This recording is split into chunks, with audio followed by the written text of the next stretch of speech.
ఆంధ్రప్రదేశ్ రాష్ట్రంలో చంద్రబాబు నాయుడు గారి సంక్షేమ పాలనలో ఒక గొప్ప సంక్షేమ అద్భుతం ఈరోజు ఆవిష్కృతమైంది. ఈరోజు నారా చంద్రబాబు నాయుడు గారి చేతుల మీదుగా వృద్ధులకు, వికలాంగులకు మరియు ఇతర ఏవైతే సంక్షేమ పెన్షన్స్ ఉన్నాయో 3,000 నుంచి ఏకంగా 4,000 రూపాయలకు పెంచడం జరిగింది. ఇది భారతదేశ సంక్షేమ చరిత్రలో ఇది ఒక రికార్డు. కాబట్టి ఈ సందర్భంగా తెదేపా అధినేత, రాష్ట్ర ముఖ్యమంత్రి గౌరవనీయులు శ్రీ నారా చంద్రబాబు నాయుడు గారికి మైనారిటీ హక్కుల పరిరక్షణ సమితి ద్వారా అభినందనలు తెలియజేస్తున్నాము. ఆయన ఇలాంటి ఎన్నో గొప్ప కార్యక్రమాలు చేయాలని చెప్పి ఆశిస్తున్నాము.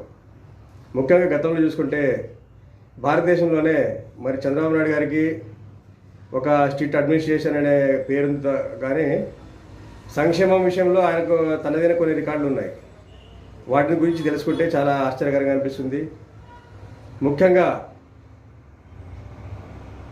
కేవలం 250 రూపాయలు పెంచడానికి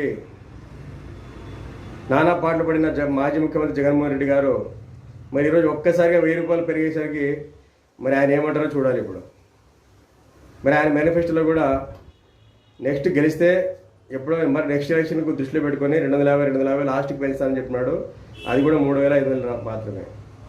కానీ అన్ని రికార్డులు బద్దలు కొడుతూ ఈరోజు చంద్రబాబు నాయుడు గారు పేదలకు ఖచ్చితంగా సంక్షేమం అందాలి, వారు ముఖ్యంగా వృద్ధులు, వికలాంగులు కావచ్చు, ఈ యొక్క ఎవరైతే ఈ పెన్షన్ అర్హులు ఉన్నారో వాళ్ళందరికీ మేలు జరగాలని చెప్పి చంద్రబాబు నాయుడు గారు ఒక గొప్ప సంకల్పంతో ఏకంగా 3,000 పెన్షన్ 4,000 చేయడం జరిగింది. ఇక్కడ ఎలాంటి పిసినారితనం కానీ ఏం చూపలేదు ఆయన. మనం గత చరిత్ర చూసుకుంటే వైఎస్ రాజశేఖర రెడ్డి గారు సీఎంగా ఉన్నప్పుడు, తర్వాత 5 ఏళ్ళు కాంగ్రెస్ ప్రభుత్వం ఉన్నప్పుడు 2004 నుంచి 2014 వరకు కేవలం 200 రూపాయలు మాత్రమే పెన్షన్ ఉన్నది వృద్ధులకు. 201 రూపాయలు కూడా కాలేదు. అంటే కేవలం 200 రూపాయలు మాత్రమే ఉంది, 1 రూపాయి కూడా పెంచలేకపోయింది ఆ ప్రభుత్వాలు. కానీ 2014లో మూడోసారి ముఖ్యమంత్రిగా ప్రమాణ స్వీకారం చేసిన చంద్రబాబు నాయుడు గారు వెంటనే 200 పెన్షన్ను ఒకేసారి 1000 రూపాయలు పెంచి దేశమంతా అవరా అనేలా ఆయన చేయగలిగారు. అప్పటి నుంచి పెన్షన్ అంటే కనీసం ఇంతైనా ఉండాలనే విధంగా దేశవ్యాప్తంగా చర్చ మొదలైంది. ఆ విధంగా చాలా రాష్ట్రాల్లో వృద్ధులకు, వికలాంగులకు పెన్షన్లు పెంచడం జరిగింది. అంటే చంద్రబాబు నాయుడు గారి ఒక స్టెప్ వల్ల కేవలం ఆంధ్రప్రదేశ్లో పేదలకు కాదు, దేశవ్యాప్తంగా పేదలకు మేలు జరిగింది అనేది జగద్విదితం. అదేవిధంగా 2018లో మళ్ళీ 1000 రూపాయలు చాలదన్నట్టు ఆయన చంద్రబాబు నాయుడు గారు తన పాలన కాలంలోనే 1000 రూపాయల పెన్షన్ ఏకంగా 2,000 రూపాయలు చేసి మరీ సరికొత్త రికార్డు ఆయన నెలకొల్పడం జరిగింది. సో తన రికార్డు తానే బద్దలు కొట్టుకుంటూ 2,000 రూపాయలు ఇవ్వడంతో అప్పటికి అవాక్కైనటువంటి అప్పటి సర్కార్లు చాలా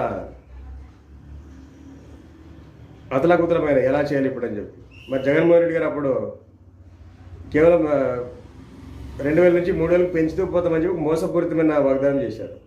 పెంచుతూ పోతామంటే రాజశేఖర రెడ్డి కొడుకు కదా ఏమన్నా టక్కర 3 వేసాడని ప్రజలు ఆశపడి ఓటేసినారు. కానీ వారికి మోసం మిగిలింది. 2019లో తొలి సంతకమే జగన్మోహన్ రెడ్డి చేసింది మోసపూరిత సంతకం. ఆ సంతకం ఏమంటే కేవలం 250 పెంచాడు ముసలిళ్ళకి పెన్షన్, వృద్ధాప్య పెన్షన్ కేవలం 250 పెంచి ఏమన్నారంటే పెంచుకుంటూ పోతామన్నారు. మరి ఆ మాట ముందే చెప్పాలి కదా.